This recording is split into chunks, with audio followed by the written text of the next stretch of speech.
Muy bien, hermano Antonio o alguien, si me puede apagar la luz de aquí al frente, por favor. ¿Cuáles son los signos vitales en la vida de un ser humano? Los signos vitales de un ser humano. El pulso, la presión, la respiración. Muy bien, esos son los signos vitales de un ser humano. Pero ¿cuáles podrían ser los signos vitales de una iglesia saludable, de una iglesia dinámica? Muchas personas, hermanos, ven a la iglesia como, ¿cómo decirle? Como una religión más. Ven a la iglesia como algo que es entretenido, pero que no vale realmente la pena. Pero aquellos que conocemos a Cristo y que hemos tenido un encuentro real con Dios, una conversión, ¿cómo decirle? Una experiencia directa con Dios, una vida íntima con Dios, sabemos que la iglesia es el cuerpo de Cristo y que la iglesia no es una organización. La iglesia es un organismo viviente que Dios la ha colocado para que sea la luz y la sal de la tierra aquí en este mundo. Eso es la iglesia. La iglesia, hermanos, no es una institución más. La iglesia no es una organización más. La iglesia es un organismo vivo. ¿Quiénes son la iglesia? La iglesia son ustedes y yo. Nosotros somos la iglesia. El lugar en donde la iglesia se reúne es el templo. Este es el templo. Pero la iglesia no está compuesta por 4 paredes, un techo, un suelo, ventanas y puertas. Este es el templo. La iglesia somos cada uno de nosotros. En donde haya un creyente, ahí está la iglesia del Señor. Y la iglesia del Señor la componemos, hermanos, todas aquellas personas que hemos tenido un encuentro personal con Cristo alrededor del mundo. No importa su nación, no importa su lengua, no importa su cultura, no importan sus raíces, no importa sus condiciones sociales, políticas o económicas. Todo aquel que ha nacido de nuevo es parte de la iglesia del cuerpo de Cristo. Y hoy mismo, ahorita mismo, en todo el mundo, hermanos, hay millones y millones y millones del cuerpo de Cristo reunidos para alabar y glorificar el nombre de Dios. Ustedes y yo somos la iglesia. Una de las promesas que yo encuentro en el Evangelio de Mateo es que el Señor Jesucristo, en el Evangelio de Mateo, una vez preguntó a los discípulos y les dijo: ¿y vosotros quién decís que soy yo? El apóstol Pedro tuvo una respuesta como una revelación del Espíritu Santo en ese momento, y el apóstol Pedro sale y dice: tú eres el Cristo, el Hijo del Dios viviente. Y el Señor Jesucristo le dijo: Pedro, no te lo ha revelado carne ni sangre, sino mi Padre que está en los cielos. Y sobre esta roca, sobre esta verdad que tú has dicho, edificaré mi iglesia. Y las puertas del infierno no prevalecerán contra ella. Imagínense qué promesa maravillosa tiene Dios para nosotros, su iglesia. El Señor dijo que las puertas del infierno no prevalecerían contra ella. Y la iglesia, hermanos, la iglesia de Cristo ha sufrido persecución tras persecución. Ha sufrido tribulaciones. Miles y miles y miles de cristianos han muerto por causa del testimonio de Cristo a través de la iglesia. No sé si han leído un libro que se llama La Santa Inquisición Española.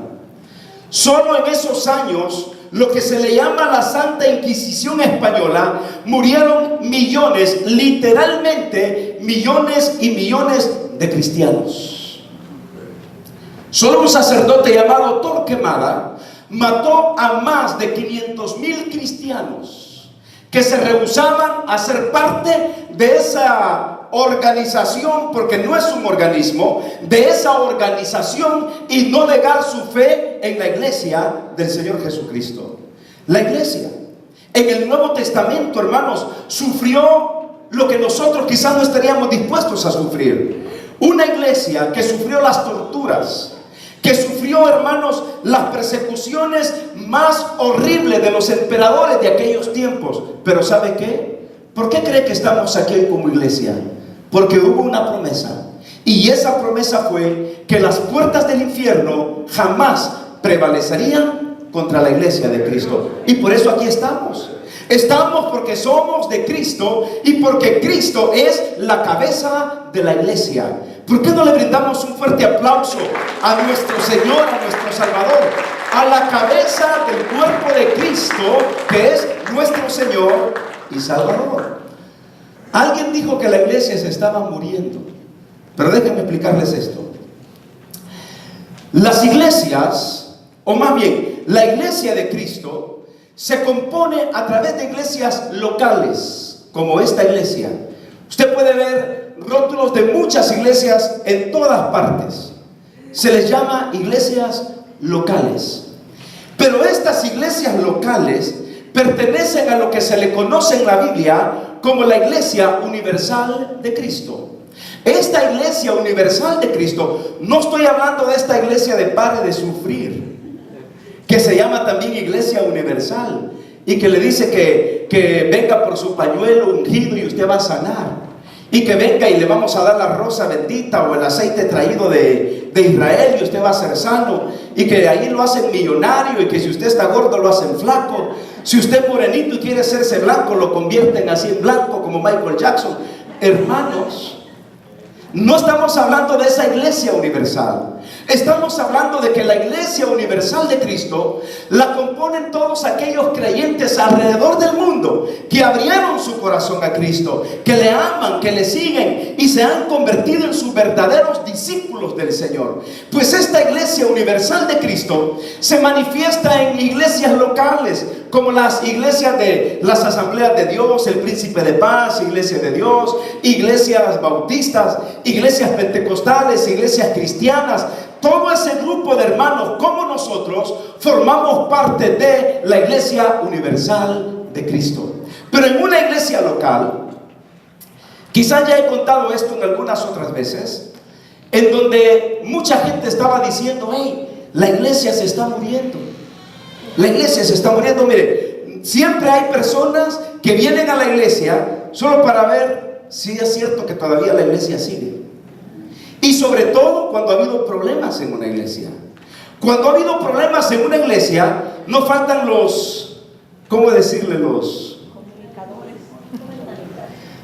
No surgen aquellos que quieren venir y ver si todavía el pastor está ahí, si todavía los diáconos están ahí, si todavía la familia aquella sigue ahí.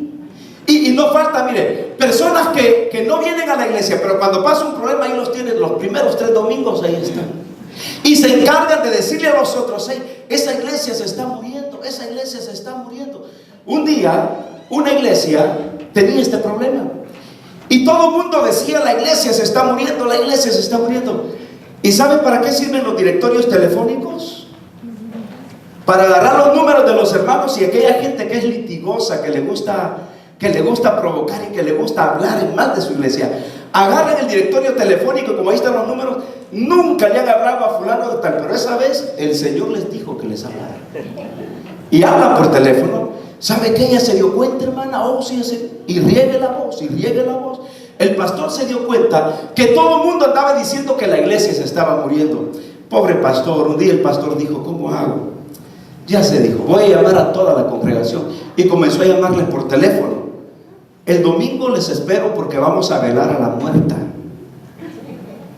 ¿Quién se murió? No, lléguense el domingo, vamos a velar a la muerta. Y el pastor seguía, ¿no? Hermana, ¿sabe que hay una muerta en la iglesia? El domingo la vamos a velar, ahí la esperamos. Y todo el mundo, ¿y quién se habrá muerto? Porque el pastor no decía el nombre, ¿y quién se habrá muerto? Y todos ese domingo llegaron de traje, de negro, de luto, porque querían ver a la muerta. Entonces, cabal, el pastor puso un féretro, un cajón de muerto aquí al frente. Y cuando comenzó el servicio, el pastor también llegó vestido de negro, una camisa blanca impecable, una corbata bien bonita, zapatos bien lustrados. Le dio la bienvenida a la congregación y muy ceremoniosamente el pastor dijo: queridos hermanos, este es un día muy triste para todos. Es muy querida la que se nos ha ido. Es muy querida. Fue muy amada. Siempre estaba aquí con nosotros. Y comenzó a hablar cosas bonitas. Ahora les pido que se despidan de la muerte. Vamos a comenzar de atrás para adelante. Y comenzaban a pasar. Y cuando veían adentro, todo el mundo se quedaba sorprendido y se agachaban y se iban. Y así sucesivamente todos pasaban y se quedaban sorprendidos cuando veían. Los demás no sabían qué pasaba. Cuando pasó el último y vio hacia adentro, vio que el pastor había puesto un espejo adentro del ataúd. Y lo que veían era su propio rostro cuando veían dentro del ataúd. Y entonces el pastor dijo: ustedes son los muertos que andan diciendo que esta iglesia está muerta. Y hay mucha gente así que habla de las iglesias: no, ya no voy a ir porque esa iglesia se está muriendo. Ya no voy a ir porque apenas tienen para comprar 2 computadoras y tienen que estar pidiendo dinero. No, ya no voy a ir a esa iglesia porque no, miren, el pastor cada día está más, pero más viejito, que cada día esto y lo otro. Entonces siempre hay gente que se encarga de decir que esa iglesia se está muriendo y no se dan cuenta que los que se están muriendo son ellos. Pero ¿qué es lo que Dios quiere de una iglesia? ¿Cuál es la iglesia que nosotros vemos, hermanos, en el Nuevo Testamento? Vemos a una iglesia dinámica, a una iglesia con poder, vemos a una iglesia resplandeciente, vemos a una iglesia que predicaba y daba testimonio del amor de Dios con poder, con gracia, con sabiduría y con llenura del Espíritu Santo. Y vean lo que dice Hechos capítulo 2 versículos 42 al 47, que, hermanos, ahí encontramos esta historia maravillosa de lo que Dios nos dice acerca de los signos vitales de una iglesia dinámica. ¿Cómo era la iglesia aquí en el libro de los Hechos? ¿Están conmigo, hermanos? Hechos 2, 42 al 47. Y miren lo que Dios nos dice esta mañana. ¿Están conmigo? Dice la Biblia: y perseveraban en la doctrina de los apóstoles, en la comunión unos con otros, en el partimiento del pan y en las oraciones. Y miren lo que dice el 43. Y sobrevino temor a toda persona. ¿Y qué pasaba en la iglesia? Y muchas maravillas y señales eran hechas por los apóstoles. Todos los que habían creído estaban juntos y tenían en común todas las cosas. Versículo 45. Y vendían sus propiedades y sus bienes y los repartían a todos según la necesidad de cada uno. Versículo 46. Y aquí está un punto muy importante. Y perseverando unánimes cada día en el templo y partiendo el pan en las casas, comían juntos con alegría y sencillez de corazón. Leamos juntos el 47. Alabando a Dios y teniendo favor con todo el pueblo, y el Señor añadía cada día a la iglesia los que habían de ser salvos. En el libro de los Hechos, hermanos, encontramos no solamente la historia del nacimiento de la iglesia, sino que en el libro de los Hechos encontramos la historia de los hechos del Espíritu Santo por medio de los apóstoles. ¿Quiénes hacían esta gran tarea que Dios les había encomendado? Eran los apóstoles. Pero ¿cómo estaba esta iglesia? Mis queridos hermanos, esta iglesia era una iglesia dinámica que irradiaban el gozo del Señor en sus servicios, en sus momentos de adoración. Me gusta cómo comienza a decir Lucas, que es el que escribe este libro de los Hechos. Dice en el 42: y perseveraban en la doctrina de los apóstoles, en la comunión unos con otros, en el partimiento del pan. ¿Y qué más dice, hermanos? Y en las oraciones. Qué maravillosa era esta iglesia. Dice que era una iglesia que perseveraba en la doctrina de los apóstoles. Cuando usted se pone a pensar ¿cuál era la doctrina de los apóstoles? Lo único que podemos deducir es que la doctrina de los apóstoles giraba en la persona del Señor Jesucristo. Y yo creo que este es un punto determinante en la vida de una iglesia dinámica, que tienen que perseverar en la persona, en la doctrina de la persona del Señor Jesucristo. No en la doctrina de los líderes de la iglesia, sino en la doctrina del Señor Jesucristo. ¿Sabían ustedes, hermanos, que muchos miembros de las iglesias defienden la doctrina del pastor y no la doctrina del Señor Jesucristo? Muchos miembros de las iglesias defienden las reglas del concilio, las reglas de los líderes, pero no las reglas del Señor Jesucristo. Reglas que Dios no puso, reglas que la Biblia no dice, reglas que el Señor no vivió, pero que las iglesias las ponen. Y la gente comienza más a defender las reglas del pastor y la doctrina del pastor y las reglas de la iglesia, y no las normas y doctrinas del Señor Jesucristo. Cuando una iglesia sigue, hermanos, la doctrina y las reglas de sus líderes, fallan, porque no necesariamente es la doctrina de Jesús. Los apóstoles tenían como fundamento básico la persona del Señor Jesucristo. Si Cristo no es el fundamento de una iglesia, esa iglesia no será jamás la iglesia que Dios desea que sea. La iglesia de Cristo tiene que perseverar en la doctrina de Cristo. Por eso había gozo en el servicio. Mis hermanos, cuando una iglesia persevera en la doctrina de los apóstoles, ¿sabe qué hay? Hay comunión unos con otros, porque todos están hablando de lo mismo, pensando en lo mismo, pensando en la persona de Cristo. No están divididos en sus corazones pensando si Cristo era Dios o no, pensando si Cristo fue 100% humano y 100% Dios o no. Todos sabían que Jesucristo es el verdadero Dios y el verdadero Hijo de Dios. Había comunión entre ellos y por eso tenían gozo. La iglesia dinámica puede expresar el gozo a través de la unidad, a través de la humildad, de la gratitud, de la comunión. Hermanos, un signo vital de una iglesia dinámica es que su doctrina persevera alrededor de la persona del Señor Jesucristo. Miren el versículo 43, me gusta lo que dice: y sobrevino temor a todas personas, y muchas maravillas y señales eran hechas por los apóstoles. ¿Sabe a qué me lleva a pensar esto, mis hermanos? Me lleva a pensar que esta iglesia era una iglesia que vivía en la santidad de Dios, en el temor de Dios. Porque cuando una iglesia vive en la santidad y en el temor de Dios, se refleja en que la iglesia es una iglesia dinámica, es una iglesia con poder. Y dice que sobrevino temor a toda persona. ¿Y qué sucedía? Sucedían milagros, señales maravillosos en la vida de la iglesia.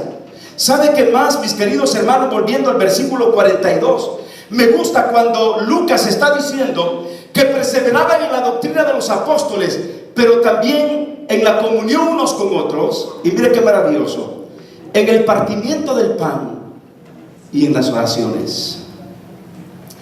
Era una iglesia que había aprendido a convivir como iglesia. Era una iglesia que había aprendido a desprenderse de los hábitos del mundo para poder convivir en la iglesia del cuerpo de Cristo. Era una iglesia que podía saludarse, hermanos, sin recelos. Era una iglesia que podía darse un abrazo y que a pesar de la diferencia de carácter, que a pesar de la forma en que sea una persona, hermanos, podían convivir porque tenían comunión, y el Espíritu Santo avalaba este tipo de relación en la iglesia del cuerpo de Cristo. ¿No le parece a usted que nosotros debemos tener comunión unos con otros? La palabra comunión significa tener en común las cosas. Y yo creo que cada uno de nosotros debe de aprender a vivir en la coinonía de Dios, en el amor de Dios, en la gracia de Dios. Hermano, una iglesia dinámica también puede morir. Una iglesia dinámica también puede morir. Le voy a decir por qué una iglesia dinámica puede morir. ¿Cómo podemos, hermanos, matar la vida de una iglesia? ¿Cómo podemos destruir una iglesia? Número uno, en primer lugar, podemos destruir la vida de una iglesia no viniendo a la iglesia. No viniendo a la iglesia. Ahora, y cuando vienes de mal humor. Eso mata la vida de la iglesia. Si venimos, pero venimos de mal humor, arrastrando a todo el mundo, peleando con todo el mundo. Venimos en el auto peleando con los niños y que los niños nos predisponen, porque cuando hay niños y no son obedientes, ¿qué pasa con los niños? Ahí vamos diciéndoles: agáchate, que ahí está el policía, agáchate, que ahí está el policía. Y que el otro niño: mira mamá, que Carlito me sacó el ojo con el lápiz. Ahí viene el niño con el ojo de fuera. Y ya venimos enojados a la iglesia. Venimos, pero venimos ya con un humor que nadie nos soporta. Hermanos, eso destruye la vida de una iglesia. Pero esta iglesia de Hechos era una iglesia que había aprendido a tener comunión, a tener compañerismo. Era una iglesia que mostraba el amor de Dios en sus vidas. Era una iglesia que reflejaba la gracia de Dios en sus vidas. Otra manera, hermanos, de destruir la iglesia es venir a la iglesia y al final del servicio decir: no valió la pena, no valió la pena, vine a perder mi tiempo. Y muchos salen del templo así como entraron. Y para ellos no valió la pena los cantos, no valió la pena la predicación, no valió la pena que Johan tocara el piano, que los hermanos tocaran la guitarra, que los hermanos cantaran. No valió la pena nada. Y salen diciendo: ¿para qué vine? Me hubiera quedado ver la televisión. Otra manera de destruir la iglesia es no aceptar ningún cargo en la iglesia, porque vale la pena más seguir criticando a los que están en función de la iglesia. Y eso destruye la vida de una iglesia. Cuando alguien dice: no, yo no acepto cargos, pero están para criticar a los que tienen los cargos. Y no hay nada más triste en una iglesia, porque eso le quita el dinamismo a la iglesia. Otra cosa que destruye a la iglesia podría ser ir de iglesia en iglesia para demostrarle al pastor que también hay otras iglesias y que no solamente hay esta iglesia. Pues eso destruye la iglesia. Es como destruir tu propia familia.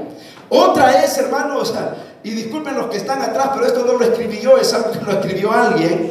Y esta persona en este estudio que hizo dice que otra cosa que destruye a la iglesia es acudir al templo, siéntate muy atrás, cerca de la puerta, no cantes, o si cantas, canta pero bien destemplado para que los demás no vengan. No lo escribí yo, y no lo digo por los que están ahí atrás. Yo sé que los que están atrás son los mejores cantantes, los que nunca están viendo la hora para ver a qué horas termino de predicar. Yo sé que son los últimos en salir, no los primeros en salir, porque están allá. Bueno, es lo que se sacó este estudio: cómo matar a tu propia iglesia. Otra sería: no animes al pastor. Si te gusta el sermón, cállate. No le digas que el sermón estuvo muy bueno, porque le va a perjudicar a su autoestima. No permitas que la sangre del pastor caiga sobre tus manos, haciéndolo arrogante porque le dijiste que le gustó tu predicación.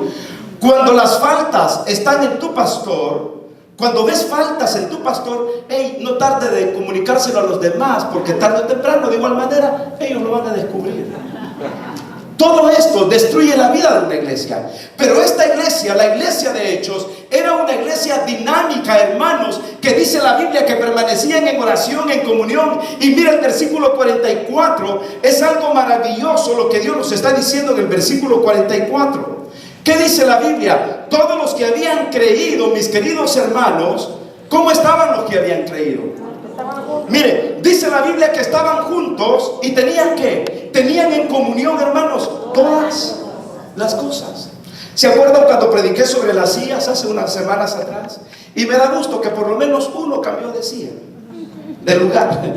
Porque de ahí todos, miren, los Hernández Carlos, ahí está. El Jesús Pelayo, ahí está. Las hermanas están aquí. El Saúl Reyes allá como un rey, miren, en la última silla como siempre. Muy bien. Nos sentimos raros al sentarnos en sillas diferentes, ¿no es cierto, hermanos? ¿Saben qué podríamos hacer para que se sienten en sillas diferentes? Un día en la mañana quizá voy a venir y voy a pedir unas tachuelas. En ciertas sillas nada más, con los que me caen mejor en la iglesia. Y vamos a poner unas tachuelitas y cuando se sienten, salen disparados para arriba a otra silla, donde no hay tachuelas. Hermanos, qué bonito es que en la iglesia podamos tener comunión y estar juntos y adorar al Señor. Mira, hay algo que me impresiona de esta iglesia, que era una iglesia que tenía en orden sus prioridades espirituales. Dice que todos los que habían creído tenían en común todas las cosas. Versículo 45. Y esto me gusta mucho. Y vendían sus prioridades y sus bienes y los repartían a todos según la necesidad de cada uno. ¿Sabe que había interés por las necesidades de los hermanos en Cristo? Hermanos, y aquí está un punto interesante. Cuando regalemos algo que sirva, no algo que no sirva. Sí, no sé si captan la idea. Pero si alguien necesita un par de zapatos, no vaya usted y busque allá en su ropero aquellos que tienen aire acondicionado por todos lados. No, busque buenos zapatos y dele. No le dé a alguien una camisa que ya tiene ventilador por aquí en los lados y cuando levanta la mano, hermano, eso ya no sirve. Entonces, esta iglesia tenía, hermanos, ese compromiso con los demás. Pero hay algo más en el 46 que me gusta muchísimo. Y dice que perseveraban unánimes cada día en el templo y partiendo el pan en las casas y comían juntos con alegría y sencillez de corazón. Y al final dice la Biblia, mire lo que dice, y léalo conmigo, alabando a Dios y teniendo favor con todo el pueblo. Y que así el Señor. Y el Señor añadía a la iglesia cada día los que habían de ser salvos. Hermanos, esa es una iglesia dinámica. Es la iglesia que Dios quiere. Termino con esto. Había una hermana en Suecia, en una iglesia, cuando el pastor predicaba y le gustaba lo que él predicaba, era la única que aplaudía y decía, bendito sea Dios, aleluya. Era la única. Y todo el mundo se le quedaba viendo como cosa rara. Un día el pastor le llamó y le dijo, ¿sabe qué, hermanita? Le prometo algo. Prométame usted que ya no va a decir aleluya, alabado sea Dios, y ya no va a aplaudir. Y le regalo 2 frazadas para Navidad. 2 frazadas. Pasaron los meses y la hermana se contenía ahí porque el pastor le había dicho que eso le perturbaba los pensamientos. Pasaron las semanas y los meses. Un día el pastor invitó a otro predicador. Y entonces la hermana estaba tan emocionada. Habían pasado 9 meses de la promesa. Y la hermana emocionada se levantó y dijo, con frazadas o sin frazadas, bendito sea Dios, aleluya. Y comenzó a aplaudir para Dios. Y yo creo que es lo que necesita la iglesia. Una iglesia dinámica necesita darle gloria y honra al Señor, porque Dios se merece toda la gloria y toda la honra. ¿Por qué no le da un aplauso al Señor? Aquí no le decimos que no le aplauso. Den un aplauso y gloria y honra al Señor Jesucristo. Cierre sus ojos, hermanos, y oremos al Señor y aprendamos de una iglesia dinámica para honra y gloria de Jesús. Padre, gracias por tu palabra. Gracias por tu gran amor. Gracias porque tú nos permites entender que tu iglesia es la iglesia que te ama, es la iglesia que te sigue, es la iglesia que te glorifica. Bendícenos, guárdanos, sosténnos y ayúdanos a seguir siempre adelante. Bendice nuestros diezmos y bendice nuestras ofrendas. Te lo pido todo, Padre, en el nombre de Jesucristo tu Hijo. Amén y amén.